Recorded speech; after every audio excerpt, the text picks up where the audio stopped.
Šiandien noriu parodyti dar jums 3 kompozicijas. Tai štai tokias su pačiūžomis, su baltomis.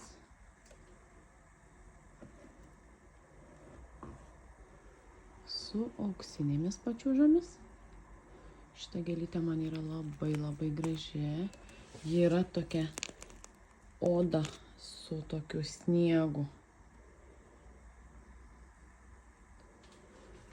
Su auksiniu ir su sidabru.